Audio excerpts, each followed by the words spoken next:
Welcome to this Qi Gong class specifically designed to help reset dopamine. You see, in modern times, it's very easy to become addicted to scrolling, to constant stimulation, to multitasking. And what that does is it starts to reset our sensitivity to dopamine. In other words, we need more to actually feel the spark of life. So Qigong by nature is amazing at dialing that back. But if we actually make that the goal of a practice, we can do even more. So that's what the practice is about today. And as we move through it, I'll describe a little bit more why we're picking this stuff, because if you understand what we're doing with the Qigong practice, you can do that in other parts of your life as well. It doesn't just have to be the Qigong practice that helps reset dopamine. So here we find ourselves in knocking on the door of life. Now, if we were to take knocking on the door of life and lean into it for the purpose of resetting dopamine sensitivity, we would keep the knocking on the light side. The idea is to not seek overstimulation or significant stimulation. It's to actually pick sensitivity over stimulation. So intentionally, let's let the knocking be just a little softer, giving ourselves room to just become sensitive to the subtle knocking as we then make the transition to knocking on the lung points. So we're intentionally taking this soft approach. The motion is driven by pulling a hip back. So pulling a hip back is what drives the rotation. And then we use just a little precision to land the knocking. Let's go to the upper traps. Same thing. Here we use kind of a slapping motion, an open hand. And we're letting the subtlety invite the sensation. Let's come back to the lung points. Incidentally, this is a nice practice that can be used before bedtime as well. But to think of it more as an any time of day to just help reset. Let's go right into a flow. We'll do a couple flow phases. Soaring crane, breath in and we open. Breath out, index finger and thumb meet. A breath in, draw that energy into the lungs, and with the breath out, gently release that gray stagnant air and begin again. Breath in, breath out, breath in, breath out. The movements we do today will be simple, familiar, with a little bit of intention towards boring. Think of boring. Now I know you're thinking, oh, how could this be boring? Let's use the principle of it. Think of inviting boring as a type of hormetic stress. It's easy, I find myself guilty of it, to be distracted and always be seeking that thing that's new, that thing that's exciting, that thing that's edgy, and kind of missing that keeping practices simple and intentionally allowing them to possibly be a little boring is exactly the challenge that we can bump up against to help make our chemical receptors a little more sensitive to lighter doses of dopamine, which is good. So dopamine is this neurochemical that helps us learn, that helps us feel a spark in life. And it turns out we can condition receptors to be very sensitive, or we can seek constant exposure to dopamine and now make those receptors very insensitive. So we constantly need more to feel the same connection to life. But knowing that, we can do practices that actually pull back, almost a bit of a dopamine fast. And in that, the receptors become a little more sensitive.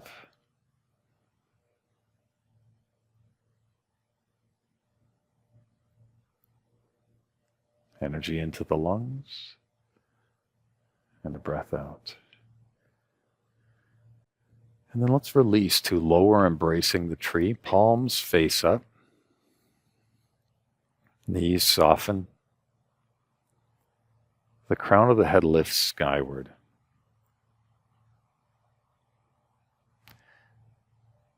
And we become aware of the bright white light that takes over the lungs. And then recognize that as we allow the breath to become even more subtle, the light goes brighter. And maybe you feel comfortable stepping into what the Taoists refer to as embryonic breathing. In embryonic breathing, it's as though we're breathing through the cells of our body or through the umbilical cord, because the mechanical structure of breathing, our diaphragm, our stomach muscles, really haven't developed yet. And so we breathe simply through the cells.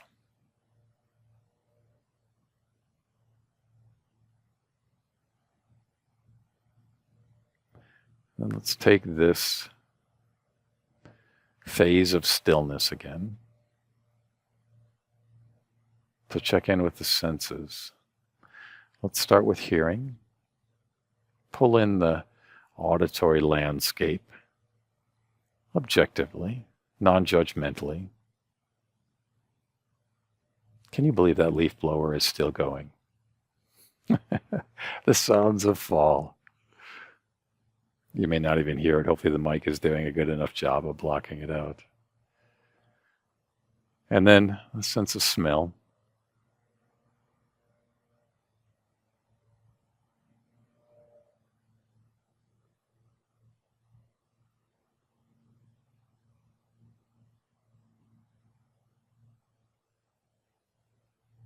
And then taste.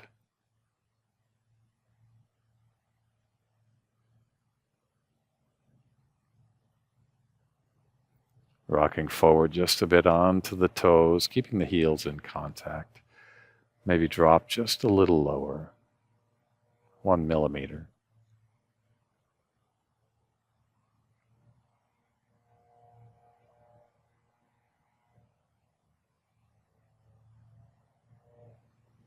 And then sight with a soft gaze. Become sensitive to the peripheral vision.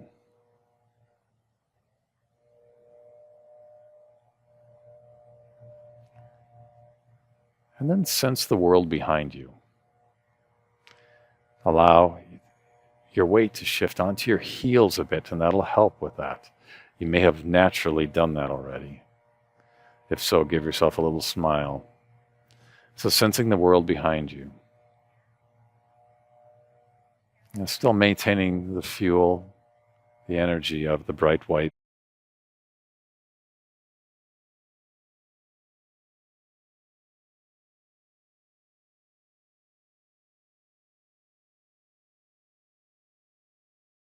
Let's step the feet in, do our centering motion. One hand rests under the lower abdomen. The other gathers energy. Draws that energy down in the center of the body. Breath in. Breath out. Let's keep this motion going. If you can hear that overhead, fighter jets, let's take that as an opportunity to stay calm, grounded extra in the face of that noise.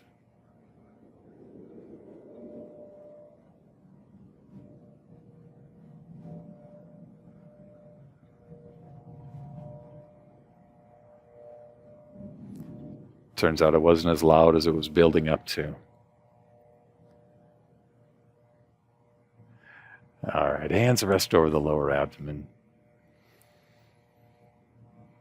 Just allow the bamboo in the wind to emerge, that gentle rocking and swaying.